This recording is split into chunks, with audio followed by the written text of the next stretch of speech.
നമ്മൾ ഇന്ന് പഠിക്കാൻ പോകുന്നത് എങ്ങനെയാണ് റൂബിക്സ് ക്യൂബ് സോൾവ് ചെയ്യുക എന്നുള്ളതാണ്. ഇതിപ്പോൾ ഓൾറെഡി സോൾവ് ആയിട്ടുള്ളതാണ്. അതിന് വേണ്ടിയിട്ട് കുറച്ച് ഫണ്ടമെന്റൽസ് നമ്മൾ ആദ്യം പഠിക്കണം. ഇതിൻ്റെ കുറച്ച് തിയറീസ് ഉണ്ട്. Important movements RRI, LLI, BBI, DDI, FFI, UUI. ഇത് നിങ്ങളിപ്പോൾ ഏതാണ് വശം ഫേസ് ആയിട്ട് എടുക്കണമെന്ന് പറഞ്ഞു കഴിഞ്ഞാൽ അത് ഇപ്പോൾ സപ്പോസ് ഇത് ഈ വശമാണ് നിങ്ങൾ എടുക്കണമെങ്കിൽ ഇതാണ് ഫേസ് നിങ്ങൾ. അതിൻ്റെ ലെറ്ററാണ് L, R, ഫ്രണ്ട് സൈഡിന് F,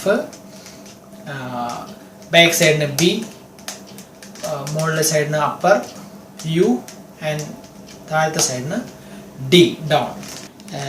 ടോപ്പിന് UI ചെയ്യാൻ പറ്റുള്ളൂ. RRI, LLI, FFI, UUI, B, back side B, BI, down side DI. ഇത്രയും കാര്യങ്ങൾ അറിഞ്ഞിരിക്കണം. Coming soon more videos. Subscribe Mass channel.